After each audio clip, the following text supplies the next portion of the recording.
Tidak, Liz, aku tidak sengaja minum. Semalam aku datang mengantarkan Tuan Marvin dan Nyonya Arumike. Belum sempat Erik menyelesaikan ucapannya, Lisa langsung menyela. Apakah sudah puas? Aku tahu, memang tidak bisa menyalahkanmu yang melakukan semuanya dalam keadaan mabuk. Tetapi, tidak bisakah kau menjaga untuk tidak minum? Kau sudah berjanji, Tuan. Air mata Lisa tumpah. Aku tahu aku bersalah, Liz. Itu semua terjadi tanpa kesengajaan. Kumohon. Maafkan aku, ucap Erik, memohon dengan amat sangat. Semua sudah terjadi. Meminta maaf pun rasanya percuma. Tidak akan bisa mengembalikan apa yang sudah Anda rebut dariku, Tuan. Janjimu palsu meski aku tahu kau tak bermaksud demikian. Aku tetap sakit dan kecewa padamu, ucap Lisa. Perlahan dia mengalihkan tatapannya, menatap Erik yang berwajah sendu. Dia benar-benar tidak menyangka petaka ini akan terjadi. Mari akhiri semuanya, Tuan. Ayo, kita bercerai saja, ucap Lisa. Hati Erik bergemuruh mendengar permintaan cerai dari Lisa. Cuaca mendung hari ini cukup menggambarkan bagaimana suasana hati Erik saat ini. Rintikan gerimis yang mulai berjatuhan, anggap saja seperti tetesan air mata Erik yang tidak menyangka semuanya akan berakhir seperti ini. Kata cerai, sebuah kata yang paling pantang didengar oleh Erik. Namun, kali ini malah terucap dari bibir istrinya sendiri. Kegemuruhan membuat wajah Erik suram, tatapan tajamnya menentang kemauan Lisa untuk bercerai darinya. Amukan Lisa tidak berarti apapun untuk Erik, sebab dia yakin pasti semua kemarahan itu memiliki alasan yang jelas. Tetapi, jika satu kata fatal itu sudah terucap dan terdengar oleh Erik, hati pria itu terasa seperti terkoyak, tercabik sampai tidak bersisa apapun. Apa katamu barusan? Cerai. Semudah itu kamu bisa mengucapkan cerai? Tanya Erik. Netra mereka yang awalnya bersitatap, langsung disukai oleh Lisa yang ketakutan melihat suramnya wajah sang suami. Iya, jawab Lisa terbata. Bukan hanya memalingkan wajahnya agar tak melihat kesuraman wajah sang suami. Lisa menggeser posisi badannya, membelakangi Erik. Kenapa malah membelakangi? Berbaliklah, dan tetap aku seperti tadi. Sangat banyak yang harus kita bicarakan dan selesaikan. Aku tidak mau permasalahan ini terus berlarut, membuat kita menjadi semakin jauh bagaikan orang. Padahal, sejatinya ikatan kita sangat sakral, yaitu pernikahan. Ucap Erik, suaranya begitu lirih menyapa telinga. Mendengar suaranya saja, Lisa paham bagaimana datarnya wajah Erik saat ini. Keberanian Lisa yang sempat membara, mulai terenggut saat tangan Erik membalikkan paksa tubuhnya menghadap pria itu. Meskipun memaksa, tapi apa yang Erik lakukan tidak menyakitinya. Hanya bekas semalam saja yang membuat tubuhnya seakan hancur berantakan. Karena aku mengambil kesucianmu. Setelah pernikahan kita, kamu meminta cerai dariku. Tanya Erik lagi, memastikan semuanya supaya dia bisa lanjut bicara. Lisa terdiam, tidak ada satu kata pun yang berhasil dia ucapkan. Lidahnya terasa kejur, tidak bisa digerakkan untuk membantah ucapan Erik. Kenapa diam? Kita harus menyelesaikan masalah ini, Lisa. Jika kamu hanya diam, bagaimana kita bisa menyelesaikan semuanya? Erik memaksa Lisa untuk bicara. Kukatakan padamu, aku memang bersalah karena sudah mengingkari janji. Janji yang aku buat sendiri, mau menunggumu siap terlebih dahulu, ucap Erik. Dia menghapus air mata Lisa yang tiba-tiba menetes. Aku kecewa padamu, Tuan. Lolos juga satu kalimat dari mulut Lisa. Aku tahu, memang tidak seharusnya aku menyalahkan. Tetapi, Kekecewaan ini sudah membusung di dada, aku kecewa. Lisa terisak, suaranya semakin melemah dengan air mata yang masih setia meleleh. Aku terpaksa minum alkohol, Liz. Tuntutan pekerjaan. Jika aku tidak meminumnya, mungkin malam tadi aku tidak berada di sini. Aku juga melakukannya tanpa kesadaran penuh, maafkan aku yang gelap mata sampai memaksamu untuk melayaniku.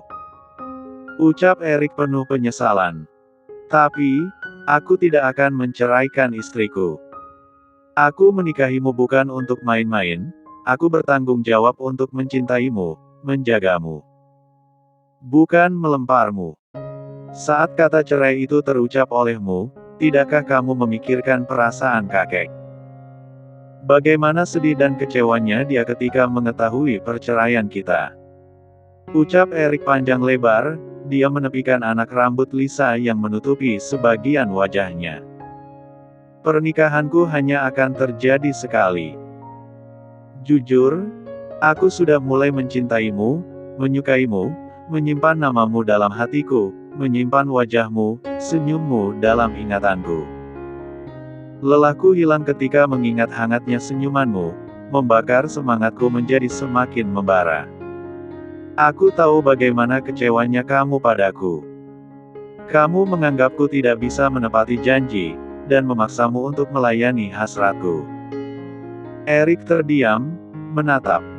Seluruh tubuh Lisa yang memar bercampur kismar.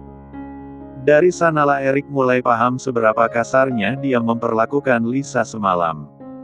Sakitnya tubuh Lisa, sama seperti sakitnya hati wanita itu, pasti begitu pikir Erik. Tetapi, bukankah kata cara itu tetap tidak pantas diucapkan oleh mereka? Hari-hari yang kujalani bersamamu baru sebentar. Tetapi, pesonamu sudah memikatku sampai mencekikku seperti ini. Sekali lagi maaf karena aku tidak bisa mengontrol diriku sendiri, ucap Erik lagi. Perasaan bersalahnya juga sangat dominan. Merasa sudah menjadi pria paling brengsek karena tidak sanggup menahan diri. Kamu, wanita pertama yang aku dekati, dan ternyata kita bisa sampai ke tahap ini. Kamu wanita yang membuka pandanganku, wanita tidak semuanya buruk. Erik terkekeh, mengatakan hal itu seakan dia sedang menggoreskan hatinya sendiri dengan belati tajam sampai berdarah-darah. Dia pernah kena tembak oleh musuhnya. Tetapi, mengungkapkan sebuah kata sebagai akhir perpisahan nyatanya tidak segampang itu. Lebih sakit dari yang dia duga. Entah karena Erik tidak pernah bermain dengan api cinta, hingga sekali dia terjerumus dalam sakit hati, perasaannya langsung terluka. Mungkin, berbeda dengan orang-orang yang sudah berpengalaman seperti Patra, sudah kebal terhadap rasa yang namanya sakit hati, begitu pikir Erik. Memangnya, siapa yang senang dengan perpisahan? Pertemuan yang membuat orang senyum-senyum bahkan dalam tidurnya, tidak mengharapkan perpisahan menjadi akhir dari segalanya. Perseteruan hingga berakhir perpisahan sungguh menyiksa lara. Seperti yang aku katakan tadi, aku tidak akan menceraikan kamu, Lisa. Aku sangat membenci kata cerai, dan tidak akan melakukannya. Aku paham bagaimana sakit hatimu, kecewamu, dan amarahmu karena kejadian semalam. Meskipun aku tidak akan menceraikan kamu, tapi aku tidak akan menahanmu kalau kamu menggugat cerai ke pengadilan, ucap Erik, senyum manis yang dipaksakan dapat terlihat jelas oleh Lisa yang sejak tadi memang menatap nanar wajah sendu suaminya. Lagi pula sepertinya bagus juga kalau kita berpisah sekarang. Perasaanmu juga belum ada untukku. Jadi, kami tidak akan tersakiti karena perpisahan yang kamu mau ini. Jangan pikirkan aku. Melihatmu bisa tersenyum bahagia, itulah kebahagiaanku yang sesungguhnya, ucap Erik, terdengar puitis dan mungkin terlalu lebay bagi Lisa yang membenci pria itu. Tetapi, Erik hanya mau mengungkapkan isi hatinya saja. Saat mengatakan hal itu pun, mata Erik mulai memerah. Rasa bersalah yang bergejolak membuat Erik tak bisa berkutik. Apalagi memohon wanita itu untuk terus bersamanya. Dia tidak seegois itu. Erik masih memikirkan kebahagiaan Lisa. Maaf, satu kata itu diucapkan terakhir oleh Erik. Kemudian, pria itu masuk ke dalam kamar mandi, membersihkan tubuhnya. Saat air shower membasahi tubuhnya, Erik merasakan perih yang teramat di punggungnya. Erik bisa langsung menduga, lukanya karena cakaran Lisa yang merasa kesakitan saat malam pertama mereka semalam. Erik melaksanakan mandi kilat. Seusai berpakaian, Erik mengambil kunci mobil dan pergi tanpa sepatah kata pun. Melihat Erik yang pergi dan hanya diam bagaikan orang asing, Lisa merasa perasaannya mulai tidak nyaman.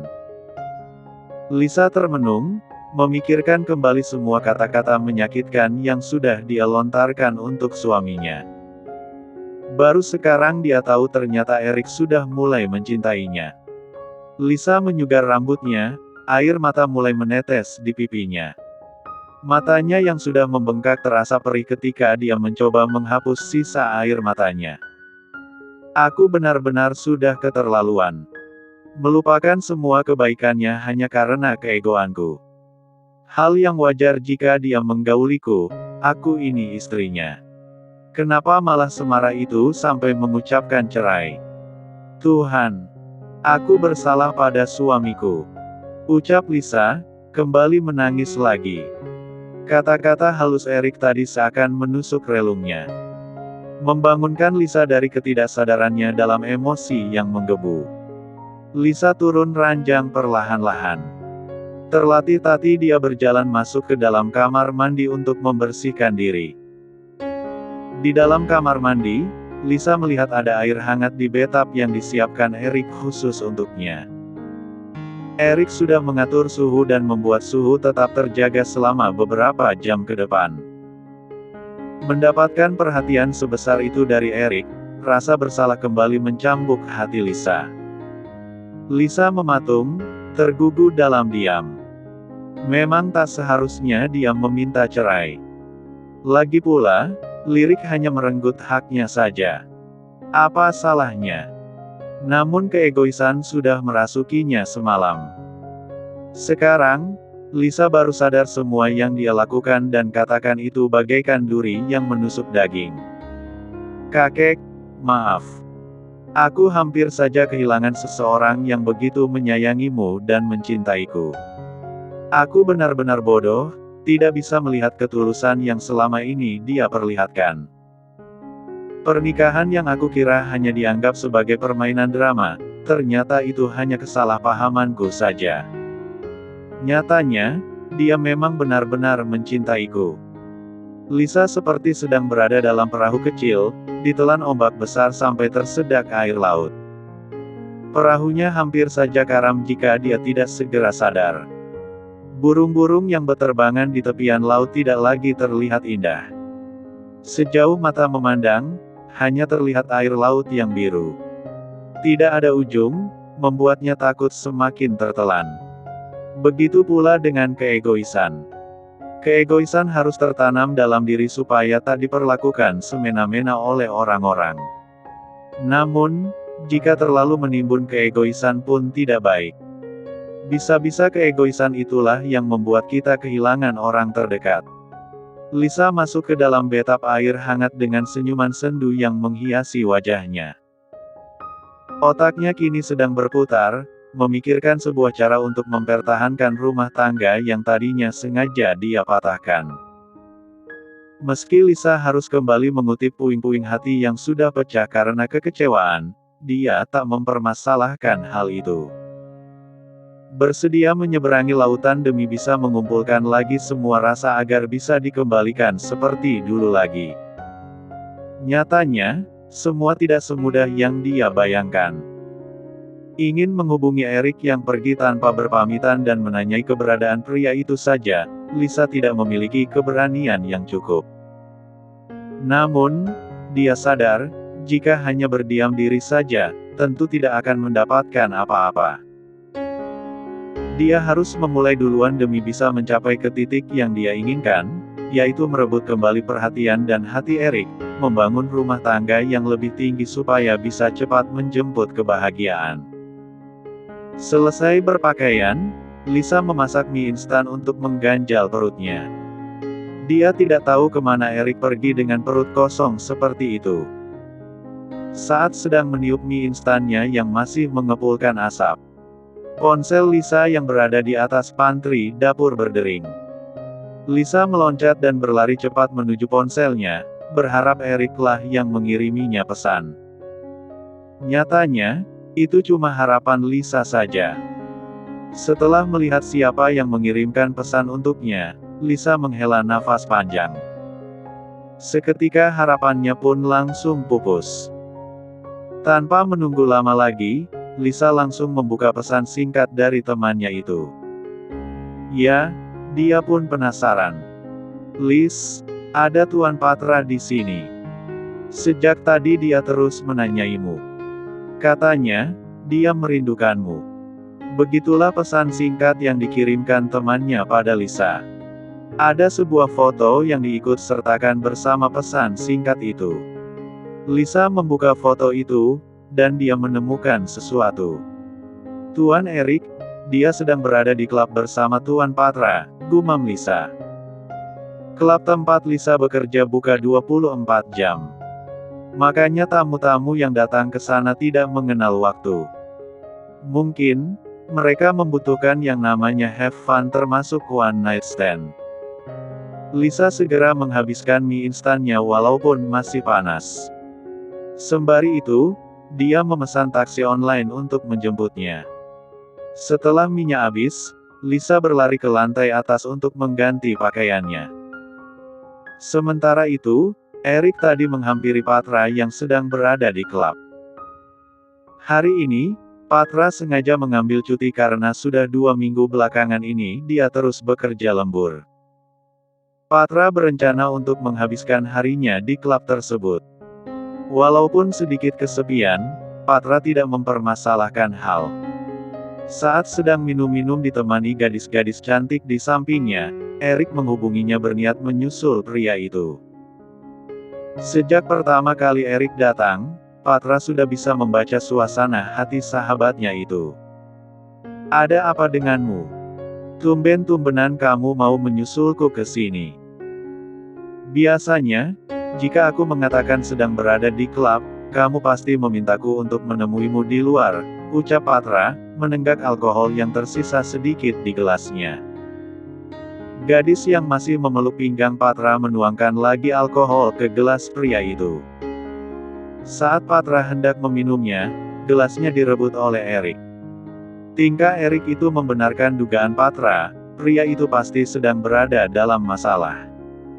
"Hahaha. Sejak kapan kau jadi pemabuk seperti ini? Kau sudah kuat minum-minum?" seloroh Patra. Baru menenggak sedikit, wajah Erik langsung memerah. Kesadarannya mulai menghilang. "Lagi," pinta Erik, sedikit membanting gelasnya. "Erik, sudahlah. Kau tidak sekuat aku dan Marvin. Jangan cari masalah. Jika Marvin mengetahui kau minum-minum, maka akulah yang akan disalahkan dan dipenggal.